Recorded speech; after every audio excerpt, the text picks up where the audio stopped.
Hello guys, and welcome to my Mazda RX-8 channel. My name is Serge. On this channel, we're learning together about the ownership of Mazda RX-8.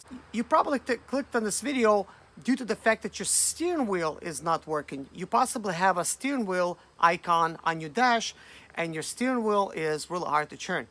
Well guys, that is because this steering wheel is not hydraulic steering wheel. It is actually controlled electronically. In some Mazda RX-8s, this steering wheel has been recalled. Some Mazda RX-8s was having issues where the steering wheel, while they were parked, was either turning to the left or to the right. It was really crazy and probably dangerous to drive at the same time. So, if you guys clicked on this video, you want to know what is the solution to this type of problem. Well, I don't know what your solution is, but here's the most common issue that happens with these Mazda RX-8s. Now, did you just refill your radiator fluid? Well, chances are if you just refilled your radiator fluid and right now your steering wheel does not work, you're probably wondering, how is this related? Well guys, in this video I'm going to show you how this is related, how you could actually solve this type of issue to prevent this happening to you in the future. Maybe you don't have this issue yet with your vehicle. In this video you're going to learn how to prevent this from ever happening to you guys. So let's take a look at what's going on. All right.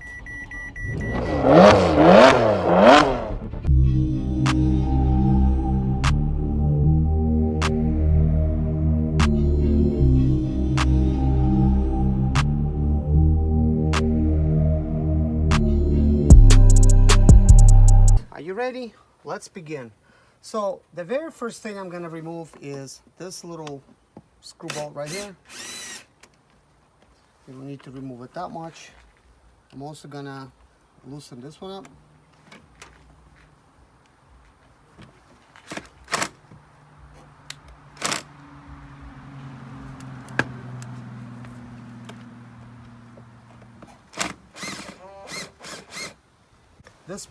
This can be a little bit tricky, so make sure you wear your gloves, because the way this box inserts, it's kind of like you have to pull it like towards the top like this to get it released. I've seen everybody do it all these different ways.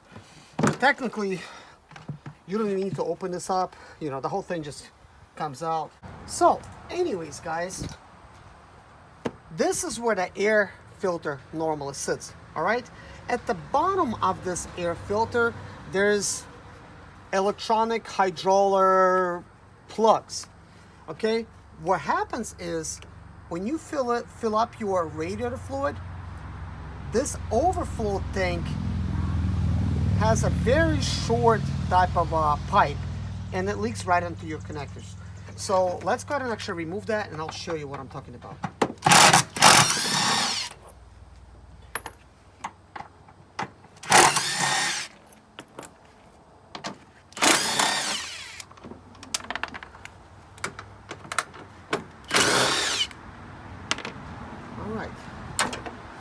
There's that.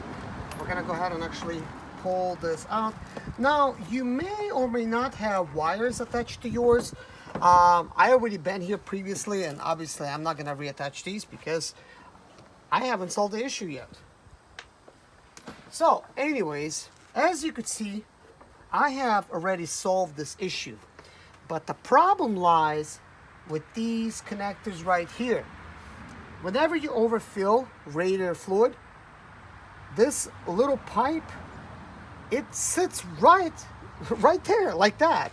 And right now I currently don't have it connected because I already fixed this type of situation. And basically, when this gets wet, well, then you're gonna have an issue. I could actually see there's some radiator fluid here now, and it's because recently some of it leaked out.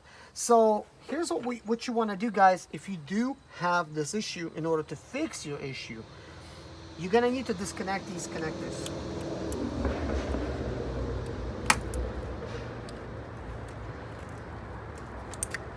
All right, so you're gonna need to disconnect this one. And I could tell there's slightly wet on the inside, at least towards the bottom of that connector.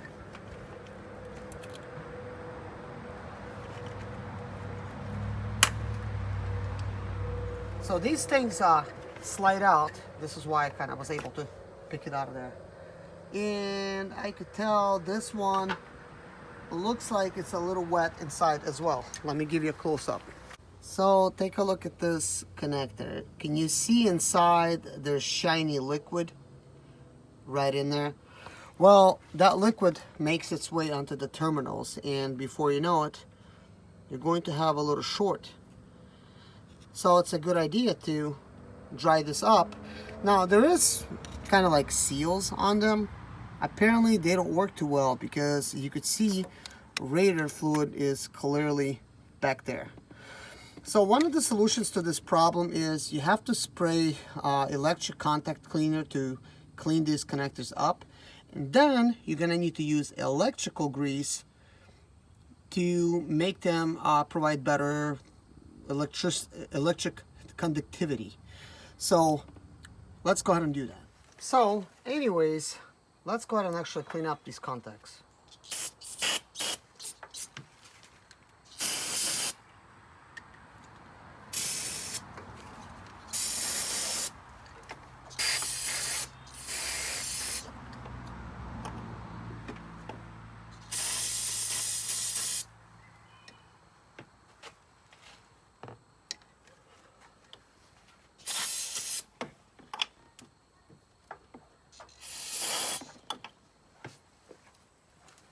Alright guys, to make sure these connectors are dry, I'm gonna use a blower to dry them out.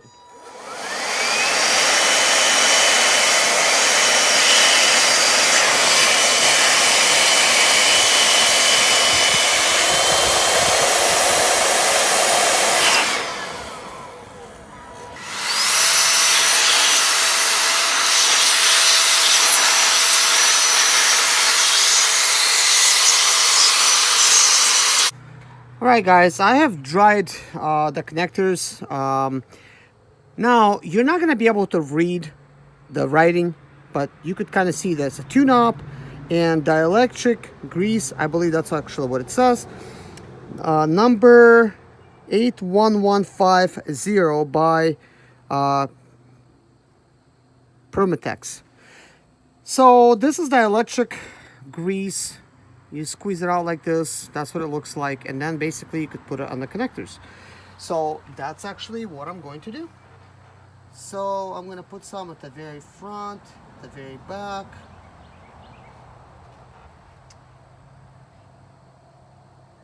And I'm really hoping that this actually will solve my situation, because what I had is a problem where it said that I needed to add some radiator fluid, basically that I was low. And I did, and then it leaked out, and it caused this issue for me. So now I'm hoping to see if this is going to solve it for me, because this is actually what you gotta do in order to fix it.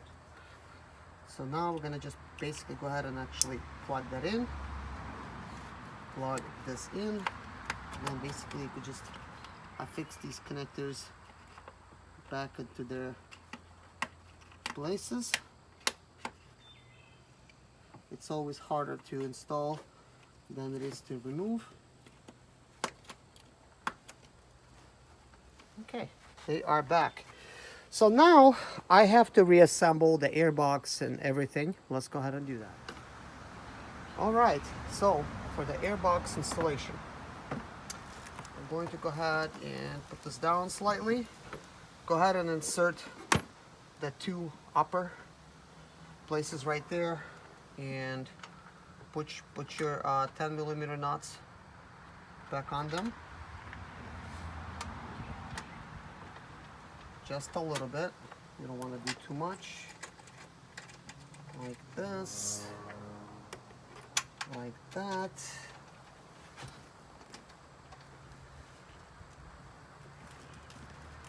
And then if you want, you can actually go a little bit more further and put these little tabs in, but they're not going to really hold. Doesn't really matter, because most likely I'm going to have to box out of here again.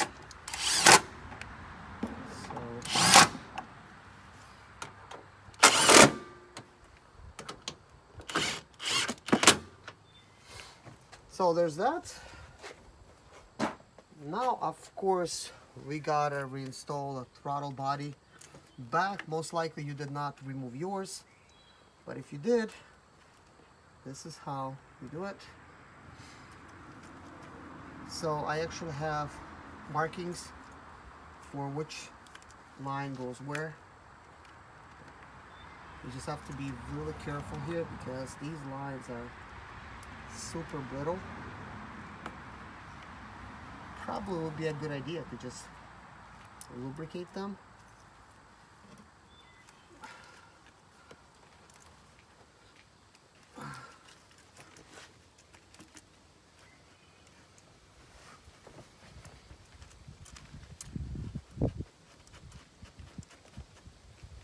Now that went back in.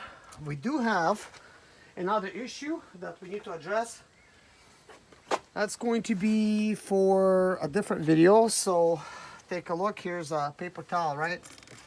And when I do this, it's going to get oil like that. This happens because, let's say you want to top off your oil because it's a low oil light. Well, you top it off and now it's overfilling oil into your airbox out of all places, and that's not fun. So anyways, that's what happens there. We will be updating this airbox, and I already have the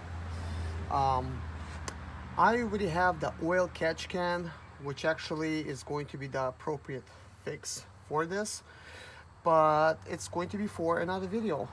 But anyways, let's go ahead and put the airbox. So here's all the components. I'm gonna show you the easy way to put things back. And of course, this is this filter does need replacing because it does have some oil on it.